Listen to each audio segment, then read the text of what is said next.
Hey, what's going on, guys? Last Saturday, PFL had their World Championship pay-per-view, and they recently bought Bellator as well, and I did an entire video on that, which I'll link down in the description. But I feel like there's a lot of things Bellator is doing wrong. There's some things they're doing right, but there's a lot of complaints that I have about the PFL broadcast in general, and I wanted to make a video discussing it because I want to discuss how they could become a legitimate competitor to the UFC. And a lot of these complaints I have, a lot of the broader MMA community has as well. And some of these, they can literally fix overnight at the snap of a finger. So I wanted to make a list, and I'm honestly kind of going in order of importance, but it's kind of hard to rank them. But I saved the last few in this list are stuff that literally drives me nuts and has drove me nuts for a long time while watching Bellator. So let's start off with a couple things I like, because I don't want to sit here and just shit on PFL. I do like what they're trying to do. I do like that they're willing to implement new things and try new things. Some of them fall flat on their face, which we'll talk about some of them in this video. But I do like that PFL is willing to try new things with their broadcast. I also love that they're willing to pay their fighters a larger percentage of overall revenue. I like that they have this kind of motto of fighter first. Look what they did with the big name acquisition of Francis Ngannou. They made him the highest paid heavyweight in MMA history, and they gave him the freedom to box.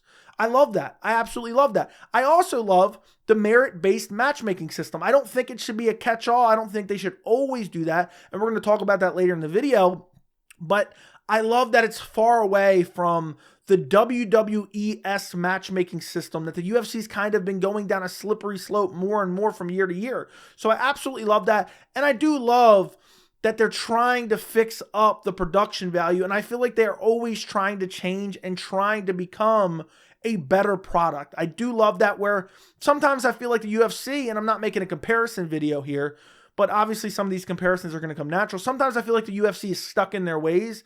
I feel like PFL, because they're so far behind, they're willing to make different changes to try to improve the product. Now, let's get into the things that I need to complain about. And I'm going to kind of go in order of importance, but it's so hard to rank these different things. But there's a lot of complaints. So let's start right away with get rid of the ref cam. The ref cam is useless. It's super low quality and it's super shaky. Unless you can improve it to make it better quality, which is going to be hard considering it's wireless. If you're not able to make it better quality, if you're not able to make it look less shaky than you're in like a horror flick, shaky cam, get rid of it. It doesn't add anything to the broadcast. I believe the UFC tried it actually years ago and they decided, you know what, this isn't working. I'm pretty sure that happened. I don't remember how long ago that was, maybe 5-6 years ago. It doesn't work. Nobody likes it. It doesn't add anything to it. If you want to use it, don't use it live during the fight. Look up and find good replays from the ref cam. I think that's a good solution right there.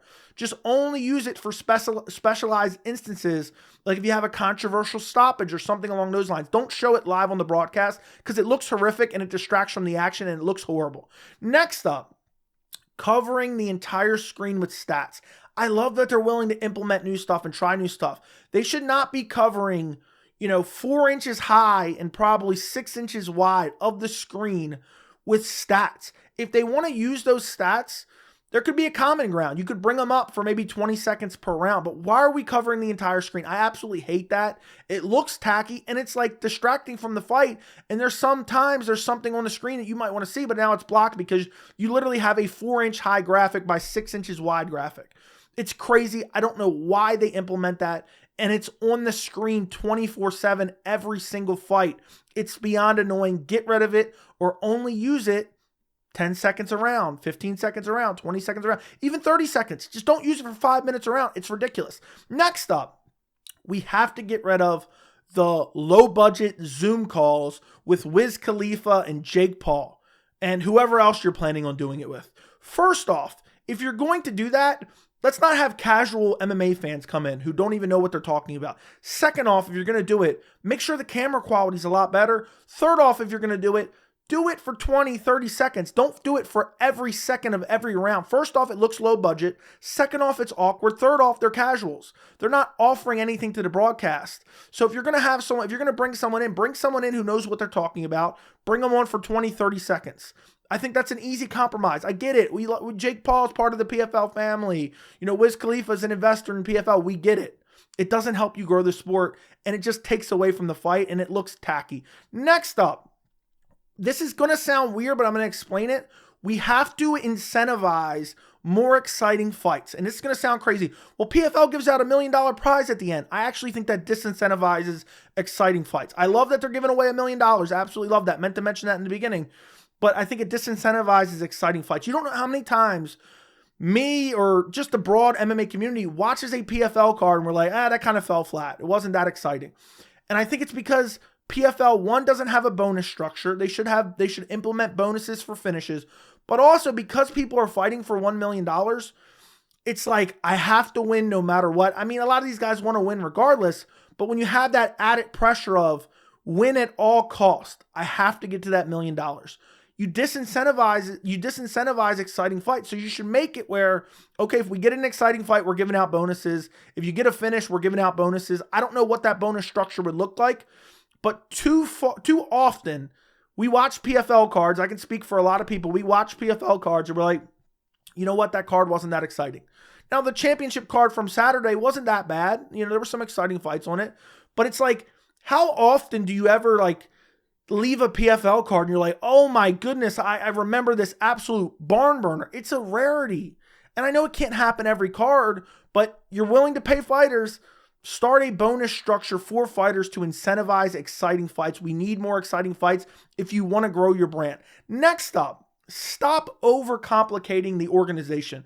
You have the PFL Challenger Series, PFL Europe, PFL Africa, Bellator International Champion Series, PFL Pay-Per-View Series.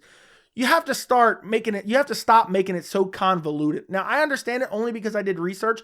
In my other video where I talk about Bellator's acquisition by PFL, I explain all those things in the video. But for your average fan, it gets confusing. If you're going to do that and build like feeder leagues and different things, you're going to have to name them something else. I understand you have to name them something cohesive, but you're basically building this brand where people don't know which one they're supposed to watch. And then on top of that, it's hard to find which one to watch. And we'll talk about that in a second. Next, you have to stop having the all championship cards. I know that sounds crazy. Like, why wouldn't you want all these championship cards? If you want to build the sport, if you want to not build the sport, if you want to build your organization, you can stack a card. But I feel like when you're having all 6 champions or however many champions there were, I don't remember, when you're having them all fight on one card, they're all overshadowing each other. Do 2 title fights, 3 title fights. I understand people love that it's stacked. Maybe have the tournaments kind of, staggered where you can have different cards where you don't just have this one big card and then all of a sudden now we got to wait another 8 months for a big card. You should find a way to promote these champions and then have them fight at different periods of time so you can have more big events throughout the year and you're not having them overshadow each other. I think that's something that Bellator needs to do. The UFC at one time, they'll do like 3 title fights, but usually it's like one big title fight and then it's like a women's MMA fight, title fight, something along those lines. So I just think it's a bad decision overall. On paper, it sounds great. Sounds great for the company, sounds great for the fans. I don't think it makes sense business-wise, and also even for us fans, we can't even keep up with it all, to have all these champions on one card. Now, next up on my list of complaints, and this one's been driving me nuts for literally years, but Saturday it was at its most egregious. Stop with the long stage walkouts. Get rid of the stage. I understand when a promotion doesn't sell the tickets that they would like at an arena, they like having that stage because it takes away empty seating or potential empty seating. The embarrassing walkouts they had on Saturday night where they had the fighters literally walking by the cage to go up a set of steps and then turn back around and come down the stage was an absolute embarrassment. Whoever came up with that plan needs to be fired. That was a horrible idea. And on top of it, even if they're walking right out through the stage, it looks bad. It doesn't look good. I don't know why people keep doing this. You have fighters literally hunched over, slapping hands. The walk through the crowd is the way to go. I'm telling you right now, get rid of the stage. And I think everyone would agree with me. Does anyone honestly get anything out of the big stage walkout where they're hunched over, slapping fans' hands? I don't think anyone likes it. And then on top of that, you're having them walk past the cage through the crowd to go up the stairs and make a U-turn. Looks absolutely stupid. And it's just plain silly. You have to change that immediately. And that absolutely drives me nuts. Next up, the ease of access to content. Half the time, I don't know where PFL is streaming. Where's it going to be? Where's PFL Europe? Where's this? Where's that? It's not they don't do a good job of conveying where they're going to be and what time they're going to be.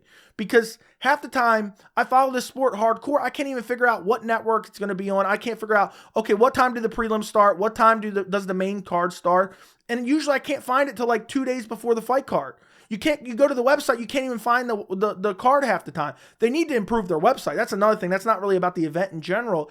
But if PFL wants to grow, number one priority right now, honestly, would be redesign the website. Make it more intuitive. I can't find the cards. I can't find the start times. You have to find a way to make it easier for fans to consume your fights. If I can't figure out where PFL Europe is, you have a massive problem. You have to make it where all your events are under one umbrella, or at least two umbrellas. Don't make it where you can't watch it in the United States, or you can't watch it here if you don't have a VPN, or you can't watch it there. It makes it impossible to find the sport or follow the sport. And on top of that, you don't even have it on your website. And even if you do, it's hard to find half the time. Even to find the bout order is hard to find on the website. So you got to fix that immediately. Next up, it can't always be merit-based matchmaking. And I know that's what some of the other kind of leagues are for, but if you want to build some contenders, you have to be able to mix and mash, certain opponents to try to build somebody up. It's not merit-based matchmaking kills off potential building fighters into big spots and promoting them and kind of giving them selective matchmaking.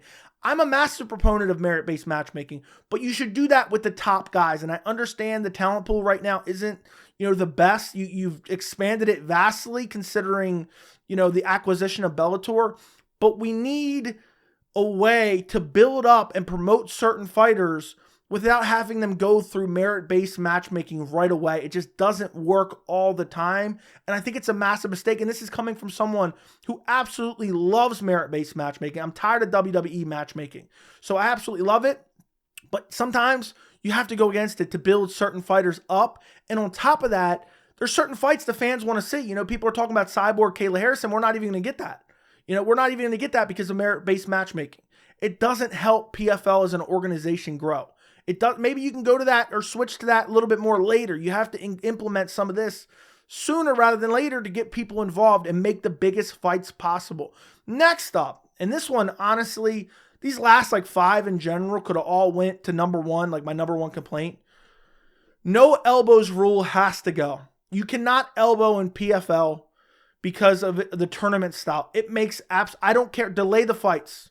Not having elbows literally makes your organization look like amateur hour. There's no way you just have the sport of MMA and not have elbows. It takes a massive component away from the sport. And I know recently Don Davis said, oh, well, we don't want to change it, for the championship. Because bare minimum, they should change it for the championship round. Because the rationale behind the no elbows is we don't want to have cuts because we want them to fight multiple times per year. But if you're going to have the championship series, you might as well add elbows. And he says, oh, we don't want to change the rules for the final. Well, it goes from 3 rounds to 5 rounds, so why can't you change and add elbows? Not having elbows is detrimental to the sport. People want to see violence.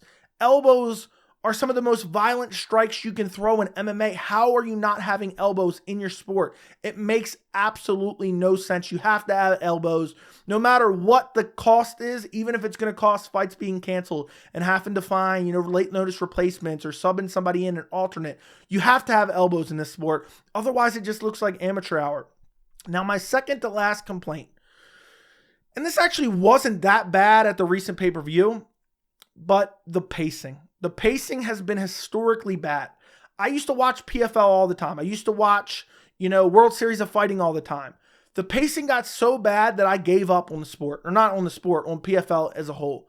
The pacing on Saturday wasn't too bad, but some of these fight cards, they're pacing for 45 minutes in between fights. There was a couple on Saturday night that were like, all right, get to the fight. There should be no more than 15, 20 minutes in between fights. If you're going to do that, you better be having early prelims, non-televised prelims that you can put in that spot. That's what the UFC used to do a lot. They haven't really had that problem as much of late. Actually, in a while, I haven't seen that. But if you're going to have these long periods of times without fights, you better pluck out an early prelim that had a good fight and stick it in that gap, because the pacing has been abhorrent. And honestly, that may be the number one killer of PFL. UFC does it sometimes, but nowhere near as bad as PFL has done it sometimes. It's been so egregious sometimes.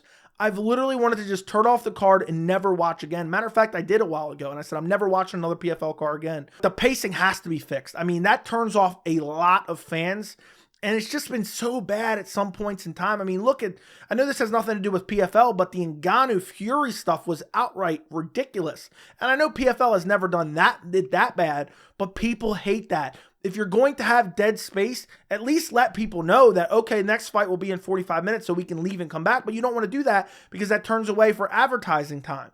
So I just think there has to be a happy medium where they can have some pacing in there, but we're not waiting 45 minutes in between fights. I think maximum, it should be like 15, 30 minutes would be pushing it.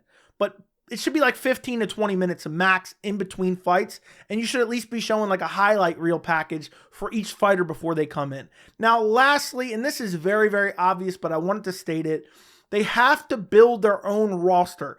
I am so tired of seeing Bellator and PFL sign UFC has-beens and attempt to use them to promote the organization. The reason that they were popular in the UFC is because the UFC built them up and promoted them. And PFL just lacks promotion in general. They lack the ability to convey why these fights are important. They lack the ability to convey why these fighters are so skilled. I've said it time and time again. Not all the best fighters in the UFC, but the majority of the fans believe that. There are plenty highly skilled elite level fighters in PFL and in Bellator, which is now technically PFL. But you have to do a good job at conveying that message. And you have to stop bringing in UFC rejects and dead bodies and trying to use them to promote, your organization, because it just looks like, oh, okay, they picked up the UFC's leftovers. They should stop picking up the UFC's leftovers. Only when there's a free agent, a notable free agent, should you be looking to sign somebody from the UFC. Like Francis Ngannou is a perfect example. Now, I understand the UFC has super restrictive contracts, but PFL has to build from within. They have to stop thinking, okay, we'll grab somebody from the UFC. No, the UFC does a good job. They do the best job of promoting their fighters in terms of this is one of the best fighters on the planet. Here's why you should watch. Here's his highlights. PFL needs to do a better job of that, whether it be on social media, commercials, overall. I don't know what else they could potentially do. Posters, whatever it may be. They need to find a way to make their fighters that they're homegrown from their organization feel special. They need to do that rather than, oh, we're going to sign the dead body of Derek Brunson. I don't think you shouldn't do that at all, but there's too much of it. And then they're like, oh, we're going to bring this guy over and he's going to headline a card and he's going to help build the organization. No, people just say, oh, well, that's the UFC's rejects. That's essentially what people say. So I just feel like that is the most important, and I think that's the most obvious. A lot of these suggestions PFL could implement overnight. Some of them, like building the depth of the roster, is going to take time. Building the overall skill level of the roster, it's going to take time. But they can definitely do it, and competition is only good for us fans. So I'm hoping that PFL, over the next year, 2 years, starts to implement a lot of this and starts listening to fan feedback, because a lot of these complaints I just had are complaints I've heard for the last 2 years, basically, about PFL.